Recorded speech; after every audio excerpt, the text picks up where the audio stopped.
Dan memang agama kita ini pondasinya keyakinan. Keyakinan. Ya. Kalau ada yang bilang begini, Ustaz, Allah kan gaib, kita nggak bisa lihat. Bagaimana caranya kita meyakini secara rasional? Kita perlu paham, tidak semua yang tidak nampak dengan mata itu tidak ada. Terbukti misalnya, bukankah kita rasakan rasa lapar, haus, kenyang, suka, benci, ngantuk, ya kan, sakit, rasa nggak? Tapi kita lihat nggak wujudnya? Hah? Mana jemaah Uhud ini masih hidup nggak?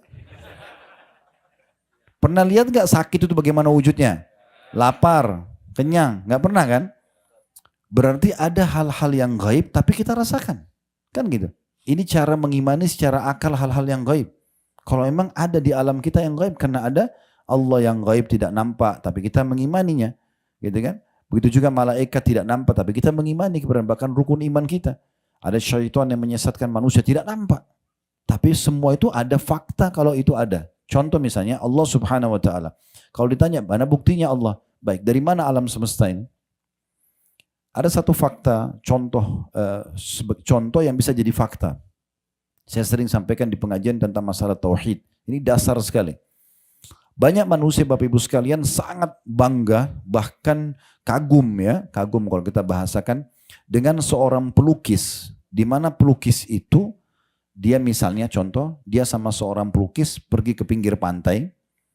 Kemudian pantai itu kebetulan di siang hari, lagi teriknya matahari, terang sekali. Terlihat jernih laut tersebut, mungkin ada ikan terlihat, ada udara yang berhembus, mungkin di situ ada burung yang terbang, ada matahari yang terasa teriknya, kemudian ada awan, ada pohon kelapa misalnya yang sedang berbuah.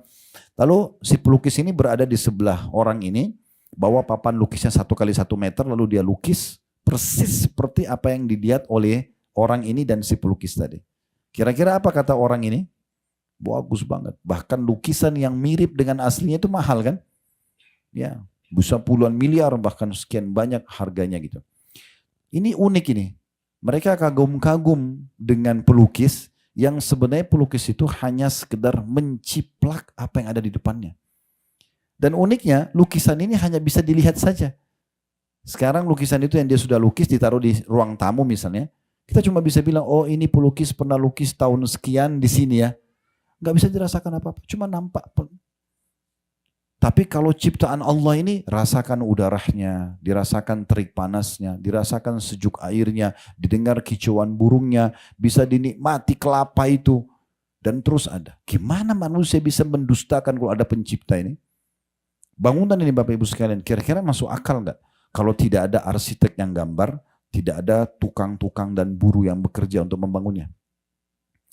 Kalau pasti saya yakin 100% jawaban kita tidak mungkin. Kan gitu. Masa tiba-tiba ada hotel ini? Kan nggak mungkin. Listrik ini kalau tidak ada yang mengatur instalasinya kira-kira tiba-tiba ada?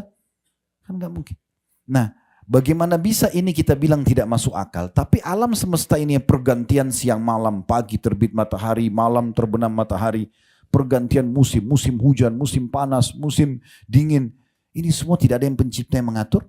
Gimana caranya? Coba tangkap secara akal sehat, kan tidak mungkin.